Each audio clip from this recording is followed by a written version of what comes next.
نحمده ونصلي ونسلم على رسوله الکریم اما بعد۔ اللہ سبحانہ و تعالی ہر انسان کو کسی نہ کسی امتحان میں ڈالتے ہیں، اس لیے کہ دنیا امتحان کی جگہ ہے۔ ہوتا یہ ہے کہ ہم اپنی کنڈیشنز پہ رہنا چاہتے ہیں، ہم ان باتوں کو سمجھتے نہیں اور صحیح موقع پر صحیح لوگوں سے مشورہ نہیں کرتے، اپنے ذہن میں جو آتا ہے، اپنے جذبات میں جو خیال آتا ہے اس کے مطابق زندگی گزار کے چلنا چاہتے ہیں۔ نتیجہ یہ ہے کہ حالات خراب ہوتے ہیں، اور یہ دونوں طرف ہوتا ہے۔ ہر قسم کے معاملات میں جو دو پارٹیز ہوتی ہیں ان کے آپس میں اسی طرح کے مسائل ہوتے ہیں۔ بیٹھ کے بات کرنے کے لیے اگر تیار نہ ہو تو معاملات درست نہیں ہوتے۔ سب سے پہلے جاننا چاہیے کہ جب ہم کسی بھی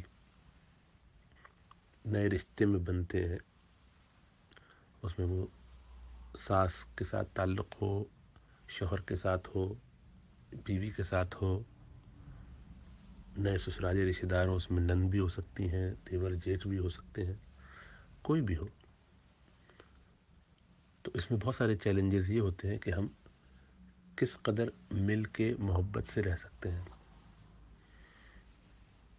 جہاں پہلے سے ہی کچھ لوگ موجود ہوں، اس گھر میں جا کر اپنی جگہ بنانا یہ آسان نہیں ہوتا۔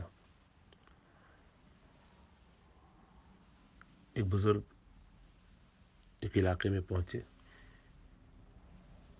اور وہاں اپنی مسجد میں، اپنے علاقے میں جب انہوں نے تیار کی اپنی جگہ، اس میں اپنے احباب کے ساتھ موجود تھے۔ تھوڑی دیر کے بعد ایک برتن لایا گیا جس میں پانی بھرا ہوا تھا، اور کہا گیا کہ یہ فلاں علاقے میں، اسی محلے کے اندر تھوڑا آگے ایک مسجد ہے، اس کے امام، ان کی خانقاہ، ان کی مسجد ہے، انہوں نے بھجوایا ہے آپ کو۔ حضرت نے اپنے شاگردوں میں سے کسی سے کہا کہ گلاب کا ایک پھول لاؤ، تو وہ باہر باغ سے پھول لایا، اس میں سے ایک پتی لے کر حضرت نے اس پانی کے اوپر رکھ دی۔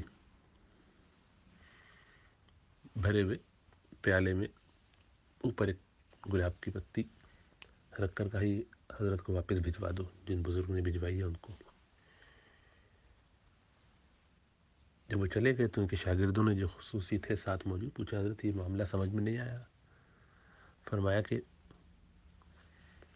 ہم نئے علاقے میں آئے ہیں دین کی خدمت کے لیے، لوگوں کی اصلاح کے لیے، پڑھنے پڑھانے کے لیے، تو یہاں پہلے ہی سے جو شیخ یا بزرگ موجود تھے انہوں نے مجھ پر یہ پیغام بھیجا کہ یہاں تو الحمدللہ کام ہو رہا ہے اور پانی بالکل گویا پیالے کے اندر بھرا ہوا ہے، نئے آدمی کی ضرورت نہیں ہے، گنجائش نہیں ہے۔ یہاں تو کوئی اگر نیا آئے گا تو اس سے پانی چھلکے گا، پانی گرے گا، اس میں مزید ڈالیں گے تو گرے گا، تو کام خراب ہوگا، فتنے پھیلیں گے، مسائل پیدا ہوں گے۔ تو حضرت نے اس کا جواب یہ دیا کہ گلاب کی پتی کو اس کے اوپر اگر رکھ دیا جائے تو اس سے نہ صرف یہ کہ پانی چھلکتا نہیں، کوئی فتنہ پیدا نہیں ہوتا، بلکہ اس سے اس بھرے ہوئے پیالے کی خوبصورتی میں اضافہ ہوتا ہے، اس کی خوشبو بڑھ جاتی ہے، اس کے اوپر ایک تنوع آ جاتا ہے، ایک نکھار آ جاتا ہے۔ زندگی کے ہر معاملے میں جہاں لوگ ایک دوسرے سے رابطے کرتے ہیں، نئے طریقے اور نئے سلسلے پیدا ہوتے ہیں، نئے رشتے اور نئے تعلقات پیدا ہوتے ہیں، اس میں یہ سب سے اہم چیز ہے، ایک دوسرے کی رعایت کرتے ہوئے رہنا۔ آداب معاشرت اسی کا نام ہے کہ اس طرح رہا جائے کہ دوسرے کو ہم سے تکلیف نہ ہو، اس طرح رہا جائے کہ صبر و ضبط اور برداشت کے بڑے بڑے کارنامے رقم ہو جائیں، اس طرح رہا جائے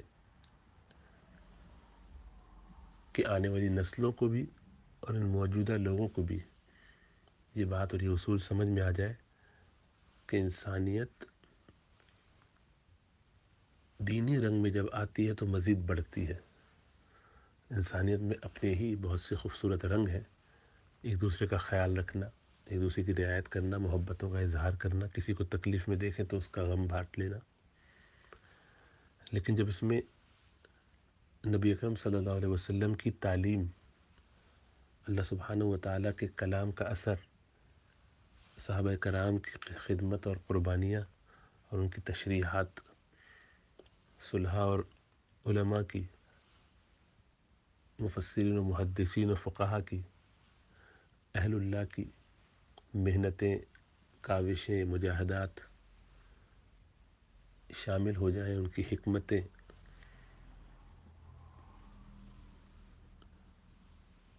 تو وہ اس کو چار چاند لگا دیتے ہیں. وہی انسانیت کا معیار مزید بلند تر ہو جاتا ہے. چنانچہ ایسے ہی اشخاص پھر اس بات کے اہل ہوتے ہیں کہ انہیں کہا جائے فرشتے سے بہتر ہے انسان بننا. لیکن اس میں محنت بہت زیادہ ہوتی ہے، لیکن محنت کے بغیر کامیابی بھی ممکن نہیں. تو اس پس منظر کو یا اس پورے کانٹیکس کو، اس مقدمے کو اگر ذہن میں رکھا جائے تو یہ خیال کرنا چاہیے کہ ہم جہاں جا رہے ہیں وہاں ہم کچھ لینے نہیں جا رہے بلکہ دینے جا رہے ہیں. ہمیں ایک ڈیوٹی پر لگایا جا رہا ہے. بہت حالات جو آج کل خراب ہو جاتے ہیں رشتوں میں، وہاں ہم بہت سی ایکسپیکٹیشن لے کر جاتے ہیں کہ نئے گھر جا رہے ہیں بہت سے ارمان لے کر. یہی سکھایا جاتا ہے، یہی ذہنوں میں ہوتا ہے. انتہائی کھوکھلی بات ہے اور بہت ہی سطحی بات ہے کہ ہم کہیں جائیں، کسی کام پہ لگائے جائیں، اللہ سبحانہ و تعالی ہمیں کسی مقام پہ متعین کرے اور اس میں ہماری طلب تڑپ، خواہش یا کوشش یہ ہو کہ ہمیں کچھ ملے.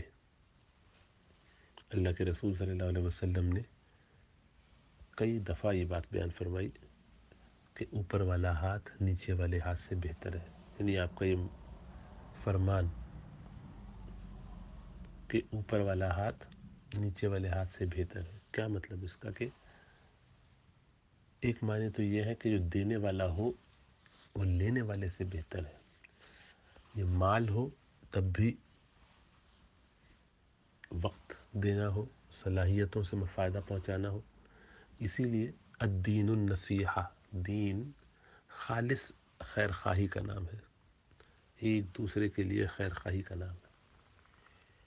اتنا کہ اگر انسان بعض اوقات اس پر غور کرے تو حیرت ہوتی ہے کہ کیا زندگی صحابہ کرام گزار گئے.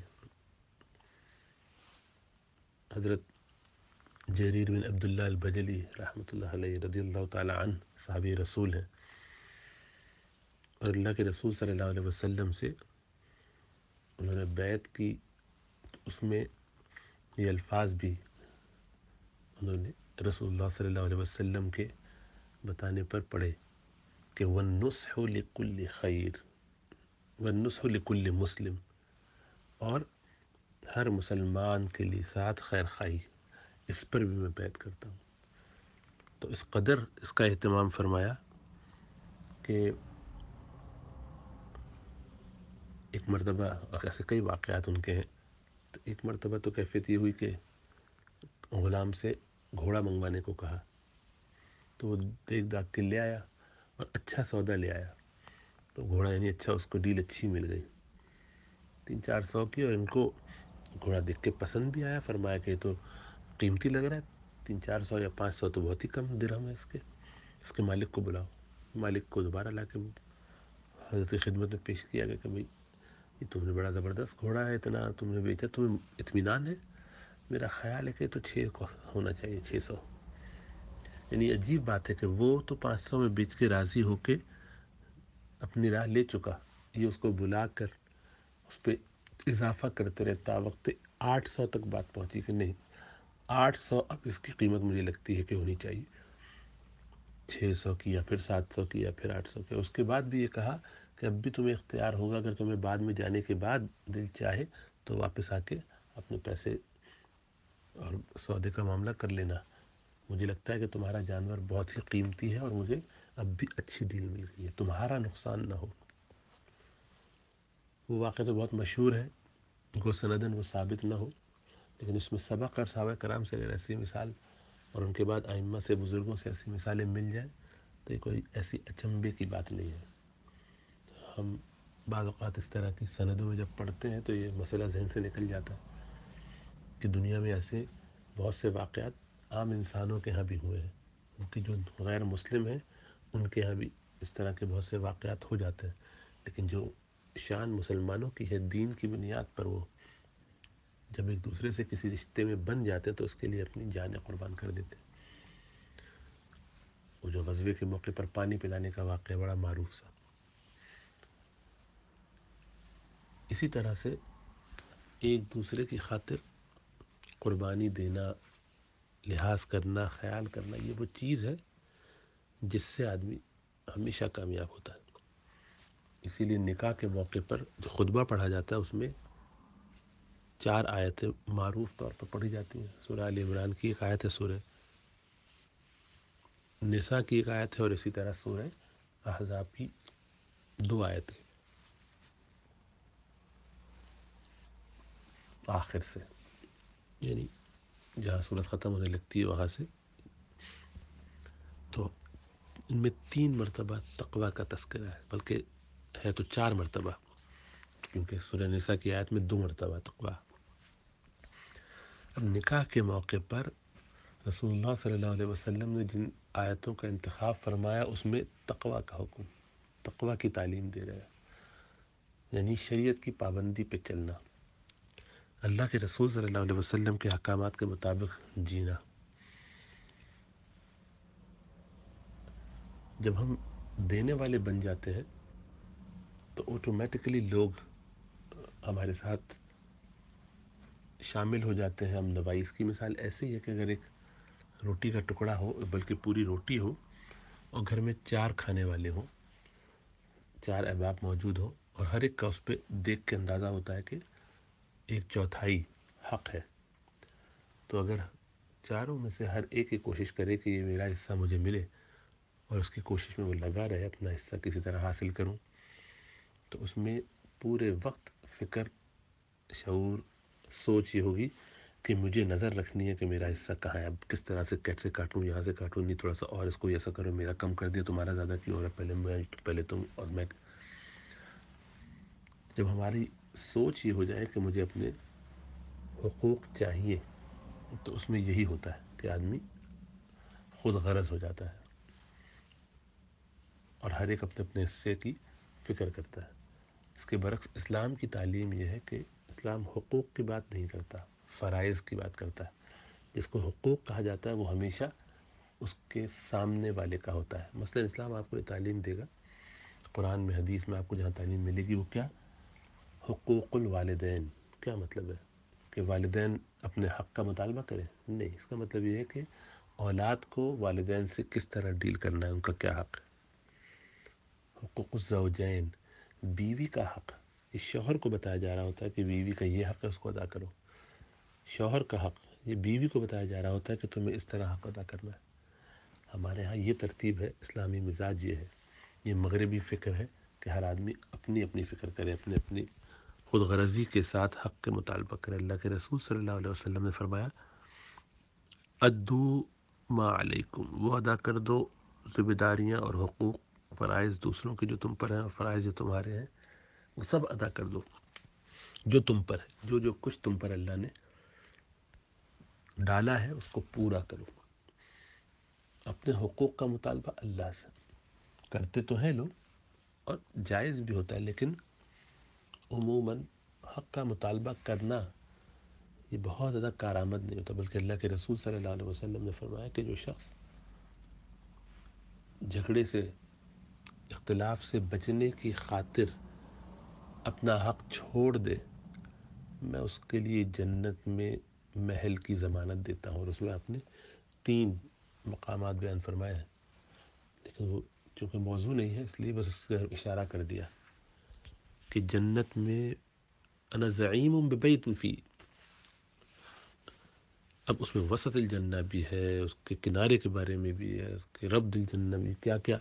آدمی حیران ہوتا ہے کہ اللہ کے رسول صلی اللہ علیہ وسلم جھگڑوں سے، اختلافات سے، فتنے سے بچانے کے لیے، گھروں کو توڑنے سے بچانے کی خاطر جنت میں محل کی بشارت دے رہے ہیں۔ اللہ سبحانہ و تعالیٰ قرآن میں اس آیت میں فرما رہے ہیں کہ دیکھو، ڈرو اور رشتوں کو توڑنے سے بچو۔ واتقوا اللہ الذی تساءلون بہ والارحام، رشتوں کو توڑنے سے بچو۔ جس طرح سے خونی رشتوں کو توڑنے سے بچنا چاہیے، سسرالی رشتوں کو توڑنے سے بچنا چاہیے۔ سسرالی رشتوں کو توڑنے میں اپنا ذاتی معاملہ اگر خونی نہ بھی ہو، یعنی رحم کا نہ بھی ہو، لیکن ہماری وجہ سے ان دو بہن بھائیوں میں، میرے شوہر اور اس کے بہن بھائیوں میں یا اس کے والدین میں، یا میری بیوی اور اس کے گھر والوں میں دراڑ پڑے گی، فساد ہوگا، تو گویا رشتوں کو توڑنے سے بچو، اپنی ذات کی حد تک بھی بچو، اور ہم ذریعہ اور سبب بھی نہ بنو کسی اور کے رشتوں کو توڑنے کا۔ تو اگر کسی کو سسرال والوں سے ایسا تعلق نہ بھی پیدا ہو جائے کہ وہ انہیں اپنا رشتہ دار کہنے پر یعنی اطمینان نہ ہو اور دل نہ چاہتا ہو، تب بھی اس کو یہ دیکھنا چاہیے کہ چلو میرے کسی عمل سے میرے شوہر کا رشتہ اس کے بہن بھائیوں کے ساتھ خراب ہو رہا ہے، حالات خراب ہو رہے ہیں۔ ہم کسی بھی رشتے میں جب جاتے ہیں تو یہ کیوں سوچتے ہیں کہ ہمیں اپنی جگہ، اپنا مقام بنانا ہے، اپنی عزت کروانی ہے، اپنا حق لینا ہے، ہمیں بتانا ہے کہ ہم کون ہیں، ہمارے شوہر کو اپنی اس طور پر اپنے ساتھ ملانا ہے کہ وہ ہماری سنیں۔ ہم دنیا میں اس لیے نہیں آئے کہ لوگ ہماری واہ واہ کریں، ہمارے ارد گرد ہو جائیں، ہمارے آگے پیچھے ہو جائیں۔ اب آپ خود سوچئے کہ جس گھر میں آپ شادی کر کے جاتے ہیں وہاں پر پہلے سے ایک سیٹ اپ بنا ہوا ہے، ایک نیا بندہ کسی کے بھی گھر میں آتا ہے تو اس گھر کے اندر ظاہری بات ہے دھمال ہو جاتا ہے، دھما چوکڑی ہوتی ہے، اس لیے کہ ایک پورا نیا سیٹ اپ کرنا پڑے گا، جگہ بنانی پڑے گی۔ یہ ضرورت بھی ہے، لیکن اس کی وجہ سے بہرحال سب کو تنگی پریشانی تو ہوتی ہے۔ مہمان بھی آتا ہے تو رحمت کے ساتھ آتا ہے، لیکن 3 دن کے بعد پھر وہ حکم ہے کہ اس کو مہمان کی طرح ٹریٹ نہ کیا جائے، کیونکہ پھر آسان نہیں ہوتا، اس کے بعد وہ گھر کا فرد بن جاتا ہے، کیونکہ مہمان کی طرح ٹریٹ کرنا مشکل ہوتا ہے۔ اور ظاہری بات ہے کوئی چاہتا بھی نہیں، سب جو آتے ہیں بہت چاؤ کے ساتھ، بہت دل سے آتے ہیں کہ ہم نئے گھر میں آ رہے ہیں، اپنے شوہر کے گھر میں جا رہے ہیں تو یہاں ذرا اچھے طریقے سے چلیں گے۔ لیکن کیا ہم چاہتے ہی اپنا یہ استحقاق، اپنا یہ مقام حاصل کرنے کی صبح شام منصوبہ بندی اور خواب دیکھنا شروع کر دیں؟ یہ وہ حماقت ہے جس میں اکثر لوگ پڑ جاتے ہیں۔ قربانی دینے کا کوئی جذبہ نہیں ہوتا، جس چیز کو وہ قربانی سمجھتے ہیں وہ ایک نارم سی بات ہوتی ہے، نارمل سی بات، عام سی بات ہوتی ہے۔ مثلا شادی ہوئی اور اس کے نتیجے میں میاں بیوی ساتھ رہتے رہے، اور جب بھی پوچھیے کہانی سب یہیں سے شروع کرتے ہیں، دونوں طرف، کیونکہ دیانتداری بھی نہیں ہے نا کہ ڈے 1 سے میری ساس نے میرے ساتھ ظلم و زیادتی کی، مجھے تو کبھی انہوں نے سمجھا ہی نہیں۔ ان سے پوچھیں تو وہ آپ بہو کے بارے میں یہ بات کریں، شادی کی رات ہی میرے ساتھ مسائل ہو گئے تھے۔ یہ سب پرسیپشنز ہوتی ہیں، بعض اوقات ہوتے بھی ہیں واقعات، میری نندوں نے میرے ساتھ یہ کیا۔ تو آپ یہ دیکھیے کہ 2 نند اگر گھر میں رہتی ہیں اور بالخصوص وہ بڑی عمر کی ہوں اور شادی شدہ نہ ہوں، سبھی تو گھر میں ہے، تو وہ سائیکولوجیکلی کن کن کیفیات سے گزرتی ہوں گی جس کا وہ اظہار نہیں کر سکتی۔ عمر ان کی گزری جا رہی ہے تو یقیناً وہ بانجھ پن کی طرف بھی جا رہی ہوں گی۔ اسی طرح ساس کا معاملہ ہوتا ہے۔ اس پورے معاملے میں سب سے زیادہ نقصان جسے کہہ لیجئے یا شکست، کسی ایک مانوی انداز سے اس کو سمجھنے کے لیے کہیے، تو آپ کو نظر آئے گا کہ اس میں سب سے زیادہ ساس کا نقصان ہوتا ہے۔ اور ساس موجود نہ ہو تو نند اس کے قائم مقام ہے، تو وہ یہ سمجھے کہ نند کہ اب تک وہ گھر میں بڑی تھی، بھائی اس کے قبضے میں تھا یا بیٹا اس کے ہر بات مانتا تھا، جو کنوارا تھا، کیونکہ بڑے تو اپنی اپنی بیویوں کے ساتھ ہو جاتے ہیں، تو یہ ایک ہی آسرا تھا کہ ایک بھائی ہے چھوٹا، اور اگر 2 بہنیں ہوں ان کے ساتھ یہ بھائی رہتا ہو تو ہر وقت یہ ان کے ساتھ رہتا ہے، جس کو انہوں نے چھوٹی عمر سے خیال بھی رکھا ہوگا۔ تو اب یہ ہمارا بھائی کرے کہ اس نے ہمیں پیار محبت سے پالا ہو اور اس کی بیوی اس کے ساتھ معاملہ دوسرا کرے تو ہمارا دل کیسا دکھتا ہے، یا اس کے بھائی اس کے ساتھ چھوٹے بھائی ویسا معاملہ نہ کرے تو ہمیں کیسا لگتا ہے، اس کی بات نہ مانے تو اس بھائی کے دل پہ کیا گزرتی ہے کہ میں نے ان کا بچپن سے خیال رکھا، آج یہ بڑے ہو گئے، شادی شدہ ہو گئے تو مجھے آنکھیں دکھا رہے ہیں، اور اس کے مقابلے میں ہم خود کیا کرتے ہیں کہ ہماری ساس یا ہماری نند ہمارے شوہر کو اپنے قابو میں کر رہی ہے، تو ان کے قابو میں، ان کے قبضے میں، ان کی ہاں میں ہاں، یا ان کے ساتھ رہتے ہوں تو اس میں کیا بری بات ہے، ایسی کیا پریشانی کی بات ہے؟ ہم اپنا غلام بنانے کے لیے تو دنیا میں نہیں آئے لوگوں کو. وہ ان کے ساتھ، اپنی ماں کے ساتھ 25 سال 20 سال 30 سال گزارنے کے بعد ایک رات میں، ایک ہفتے میں، ایک مہینے میں، سال بھر میں آپ کا ہو جائے. کیوں ہو جائے؟ صرف اس لیے کہ آپ اس کی بیوی اور آپ اس کی جنسی ضرورت پوری کر دیتی ہیں بس. اور کیا اس کو حاصل ہے؟ بلکہ الٹا نقصان ہے، آپ پر پیسہ خرچ کرنا پڑتا ہے.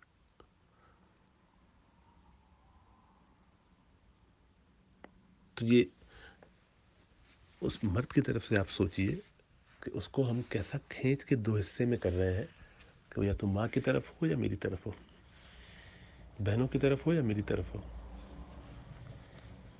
صرف اپنی انا، اپنی ضد، اپنے مقام میں کہ مجھے کچھ سمجھا جائے. ہماری حیثیت کیا کیا ہے ہم کچھ سمجھ، چونکہ اپنی بیٹی کو بتا رہا ہوں، اپنی بہن کو بتا رہا ہوں، تو اس لیے اس کا یہ مطلب نہیں ہے کہ ان کے حقوق ہیں نہیں. ان کے جو حقوق ہیں، ان کا جو خیال رکھنا ہے، وہ ان کو بتایا جائے گا کہ وہ کیسے کریں. تو مردوں کو جب بتایا جاتا ہے تو مردوں کو بتایا جاتا ہے. یہاں سوال چونکہ خواتین کی طرف سے ہے، بیٹی کی طرف سے ہے، بہن کی طرف سے ہے، تو ظاہر بات ہے آپ ہی کو سمجھایا جا سکتا ہے. اس میں یہ بھی ذہن میں رکھیے کہ اس کی فکر نہ کیا کیجیے کہ دوسرے کو کیا کرنا ہے. وہ اس کو اپنا کام کرنا ہے، وہ اپنا امتحانی پرچہ دے رہا ہے. آپ امتحانی ہال میں بیٹھے ہوئے ہوں اور دوسرے کھیل رہے ہوں، صحیح سے آپ کا خیال بھی نہ رکھ رہے ہوں، اپنا اپنا کام میں لگے ہوں، تو لگے رہے دیجیے. آپ کو اس سے کیا غرض کہ دوسرا کیا کر رہا ہے؟ یعنی اصولی طور پر ظاہر بات ہے انسان ہے تو سبھی چاہتے ہیں کہ پیار محبت شفقت تعلق رہے، اور وہ نہیں ہوتا دل بہت ٹوٹتا ہے، بہت غم ہوتا ہے کہ کیا ہو گیا، کیسے چل رہا ہے. تو اب شادی ہوئی، انہوں نے ذرا اپنے اس مقام کو برقرار رکھنے کے لیے کہ ہم پہلے سے اپنے بیٹے کے جس طرح سے، کیونکہ سبھی کہتے ہیں کہ ہاں تم شادی کے بعد بدل جاؤ گے، تو بیچارے بچے ماؤں سے کہہ دیتے ہیں، بہنوں سے کہہ دیتے ہیں، تعلق بھی ہوتا ہے مضبوط، تو کہہ دیتے کہ نہیں نہیں دیکھیے میں نہیں دیکھا، تم بھی اپنے بڑے بھائیوں کے، اب انہوں نے دیکھا ہوتا ہے تم بھی اپنے بڑے بھائیوں کی طرح الگ ہو جاؤ گے، مجھے پتا ہے تم کہاں خیال رکھو گے ہمارا، کون رکھتا ہے، سب ایسی کہنے کی بات ہے. تو بیچارہ سائیکولوجیکل ایک اس میں ہو جاتا ہے کہ میں کیا کروں، دینی تربیت نہیں ہوتی، اخلاقی تربیت نہیں ہوتی، تو ہو بھی گیا. اب ہم کیا کرتے ہیں، اس گھر میں گئے اور ہم جا کے اس کے لیے اور مصیبت بنتے ہیں، بڑا امتحان بن جاتا ہے. اسی لیے ہمیں یہ دعا سکھائی گئی، ربنا لا تجعلنا فتنة للذین کفروا، اے اللہ ہمیں کفار کے لیے فتنہ امتحان کا نہ بنا. اس کی تو اور بہت ساری توجیحات ہیں. جب کفار کے لیے آزمائش نہیں بننا چاہیے ہمیں، تو مسلمانوں کے لیے بننا چاہیے، مسلمانوں کو آزمائش میں ڈالنا چاہیے اپنے رویے سے. وہ بھی ایسے شخص ہو کہ جو ہماری کفالت کر رہا ہو، ہمارا شوہر ہو یا ہماری بیوی ہو کہ جو ہمیں سکون پہنچا رہی ہے، اس کے ذریعے ہمیں اولاد مل رہی ہے، تو اس کا یہی حق ہے کہ ہم اس کو تکلیفوں پریشانیوں میں ڈالیں، ہماری وجہ سے وہ دو حصوں میں ٹکڑے ٹکڑے کر دیا جائے. غالباً سلیمان علیہ السلام وغیرہ کا واقعہ ہے کہ دو عورتوں کے ہاں ایک ہی وقت میں ولادت ہوئی اور ایک کا بچہ مر گیا، گم ہو گیا، کوئی بھیڑیا لے گیا، اور جس کا رہ گیا اس پہ دونوں نے جھگڑا شروع کر دیا. پہلی والی جس کا بچہ چلا گیا تھا کہ یہ میرا بچہ ہے، اس نے کہا میں تو لے لوں گی. دونوں پہنچ گئے تو حکم یہ دیا کہ اس بچے، جب دونوں نہیں مان رہے تھے دونوں عورتیں، تو کہا اس بچے کو دو ٹکڑے کر دو. تلوار لا کے جلاتوں کا اس کو دو حصے کرو، ایک اس کو دو اور ایک اس کو دے دو، ایک ایک ٹکڑا، کیونکہ اب مان نہیں رہی ہے، کوئی ثبوت نہیں ہے دونوں کے پاس اس زمانے میں. تو جس کا وہ بچہ تھا اس نے کہا کہ نہیں نہیں میرا بچہ نہیں، اس کا بچہ ہے، اس کو دے دیجیے، کیونکہ اس کو پتا تھا کہ اس کے نتیجے میں کم از کم میرا بچہ کٹنے سے بچ جائے گا. مجھے وہ ٹکڑا لے کے کیا کرنا، یہ اس کو مل جائے تو میرے پاس نہ بھی ہو، زندہ تو رہے گا. جو سگی ماں، سچی ماں، محبت کرنے والی ماں ہوگی وہ ایسا کرے گی. تو جو حقیقی بیوی ہوگی، جو واقعی اللہ سبحانہ و تعالیٰ کے حکم، نبی کی سنت سمجھ کے اس رشتہ ازدواج میں بندھی ہوگی. وہ خالی اپنے ارمان اور خواب اور فلمی دنیا اور ڈرامائی انداز سے ہیرو ہیروئن کا کوئی کھیل سمجھ کے اس شادی کے بندھن میں نہیں بندھی ہوگی کہ مجھے یہ حاصل کرنا اور یوں کرنا اور یہ کرنا ہے، بلکہ وہ یہ سمجھ کے آئے گی اللہ نے مجھے ایک ذمہ داری پہ رکھا ہے، مجھے ابھی حق ملا ہے کہ میں بیوی بن سکوں، اور اللہ سبحانہ و تعالیٰ کا کرم ہوا کہ میں شادی شدہ ہو رہی ہوں. میرے علاوہ ایسے کتنے لوگ ہیں جن کی شادی نہیں ہوتی. پھر یہ کہ اس سے برے حالات میں لوگ ہوتے ہیں، اور آج مجھے موقع ملا ہے. اس گھر کے اندر شوہر خیال بھی رکھتا ہے، نندیں تنگ کرتی ہیں کبھی کبھی تو کہتے ہیں کیا فرق پڑتا ہے، جو بھی ساتھ رہتا ہے کچھ نہ کچھ کرتے ہیں. ہو سکتا ہے کہ وہ اس نیت سے نہ کرتی ہیں، آپ کو کیا پتہ، ایسا خیال ہو تب بھی، کرتی ہوں تب بھی آپ تھوڑا سا ابتدا میں چند سال گزارنے ہوتے ہیں قربانی کے، صبر کے ساتھ، محبت کے ساتھ. دلوں کو جیتا جاتا ہے. جو دلوں کو فتح کر لے وہی فاتح زمانہ. زمانے کا تو وہی کامیاب شخص ہے کہ جو دوسروں کے دلوں کو فتح کرے. اپنا حق چھوڑ بھی دیا تو کیا فرق پڑتا ہے. مثلا انہوں نے کہا کہ آپ کو پہلے نیچے رکھا تھا تو آپ کو اس وقت اوپر جانے کا دل چاہتا تھا، ایسے کیوں نہیں دیکھتے کہ جب انہوں نے نیچے رکھا، آپ وہ تو یہ آسانی سوچ رہے ہیں کہ آپ کے یہاں ولادت کا سلسلہ ہے، تو آپ نے اس کو اس طرح سوچا کہ وہ اپنا فائدہ دیکھ. ان کو کیا فائدہ، آپ اوپر تڑپتی مرتی کچھ بھی ہوتا. انہوں نے آپ کو عافیت کے ساتھ نیچے جگہ دی، یہ کہہ کے کہ چلو کوئی تکلیف پریشانی نہ ہو. کہ سمجھدار عورتیں ایسے ہی کرتی ہیں کہ حالت یعنی بالکل آخری دنوں کی جو پریگننسی ہو تو حمل کے بالکل یعنی زچگی کے قریب کا وقت، اس میں مشقت ہو سکتی ہے. اب ان کا غالباً اپنا تجربہ تو ہے نہیں، دونوں شادی شدہ نہیں ہیں، لیکن ان کو یہ بات سمجھ میں آئی. بڑی عمر کی سمجھدار خواتین ہوں گی، ان کو اندازہ ہوا یا کسی سے سن لیا ہوگا تو نیچے آپ کو آنے کو مشورہ دے دیا. تو اس میں کوئی ایسی بات نہیں ہے. اب ہوتا کیا ہے، اکڑ جاتے ہیں ہم، نہیں نیچے کر دیا، ہم تو اوپر آنا چاہتے تھے اس وقت یہ. اور اب جب کہا اوپر، اور اس کی بھی تعویذ شیطان الٹی الٹی سکھاتا ہے. آپ قیامت میں یہ بات ثابت کر سکتے ہیں کہ ان کی نیت یہ تھی. اللہ کے حضور کھڑے ہو کے ہم یہ کہہ سکتے ہیں کہ یا اللہ انہوں نے مجھے اس لیے کیا تھا. اگر نہیں کر سکتے تو یہ تو بہتان ہے، بدگمانی ہے. کیوں ہم ایسا ظلم کر کے اپنے گھر کو خراب کریں. اور پھر ہم نے اس کے بعد جب اوپر چلے گئے تو اوپر اطمینان سے رہ رہے تھے، حالات خراب ہوئے، بھائیوں میں مسائل ہوئے، چلو ہو جاتے ہیں. پیار محبت سے اس میں آپ کا تو حصہ یہ ہونا چاہیے تھا کہ دونوں کو جوڑنے کی کوشش کی ہوگی آپ نے یقیناً. اچھے لوگ ایسے ہی کرتے ہیں، مزید کرنی چاہیے.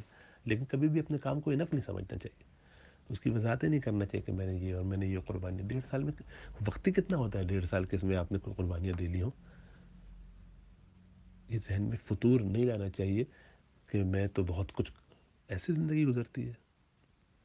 اور انا بنا لی، اکڑ بنا لی. کیوں، آپ خدا ہیں کہ آپ نہیں جھکیں گی، پوری دنیا جھکی آپ کے آگے. کیا اس لیے کہ آپ جو ہے وہ اب ایک بچے کی ماں ہے تو آپ جو چاہے کریں. یہ اکڑ کس بنیاد پہ ہے. شوہر کا حق نہیں ہے کہ اس کے پاس، تو جب گھر چھوڑ کے، صحیح بات ہے کہ آپ کیوں چھوڑ کے گئے، وہ کیوں آپ کو لینے آئے، کیوں لینے آئے. آپ ملکہ ہیں، آپ نے جو ہے دنیا جہاں کے بڑے بڑے کارنامے انجام دے دیے کہ وہ اب آپ کے یہاں جھک کے آئے، لے کر آئے، غلامی کرے آپ کی. کیوں آپ لوگوں کو غلام بنانے پہ تلی. یعنی ہم اس لیے پیدا ہوئے کہ لوگ غلام ہوں.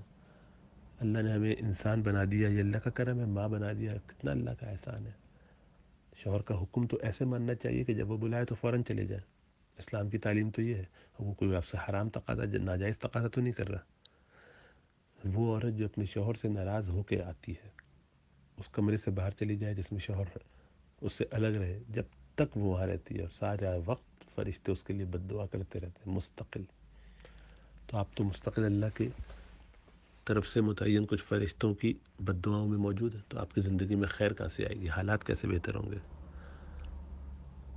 وہ اپنی مرضی سے آپ کو کہیں جب چاہو اٹھ جاؤ، جب چاہو بیٹھ جاؤ. یہ سب بھی شیطان وسوسے ڈالتا ہے. جب چاہو اٹھ جاؤ، جب چاہو بیٹھ جاؤ، یعنی وہ ہر وقت دونوں کی دونوں بہنیں گھر میں آپ کے سامنے بیٹھی رہتی ہیں اور دیکھتی رہتی ہیں آپ کیا کر رہے ہیں. وہ گھر سے نکلتی نہیں، اور آپ ہر وقت گھر میں اسی کمرے میں اسی جگہ بیٹھے رہتے ہیں. چیزوں کو جتنا ہو اتنا بیان کرنا چاہیے. اور کیا بھی انہوں نے ظلم زیادتی، میں تو جانتا نہیں بہت تفصیلات، خالی آپ کو یہ بتا رہا. اچھا ان کو کیا کرنا چاہیے وہ تو میں ان کو بتا سکتا ہوں، آپ کو نہیں.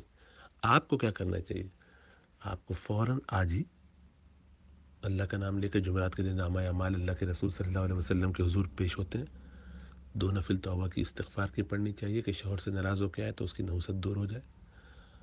کچھ 150 روپے اللہ کی راہ میں صدقہ کرنا چاہیے کہ یا اللہ میرے اس گناہوں کو دھو دیجیے جو میں ناراض ہو کر بغیر شوہر کی اجازت کے آئی اور اس کے بلانے پر بھی نہیں جا رہی. بلکہ آپ نے فرمایا کہ ایک دفعہ آئی تھے پھر بھی نہیں گئے، جو بھی وجہ ہوئی، آپ یہ کنڈیشن نہیں طے کریں کہ مجھے کیا کیسے، آپ شوہر سے کہیں کہ آپ کو جس میں سکون ہے میں اس میں تیار ہوں،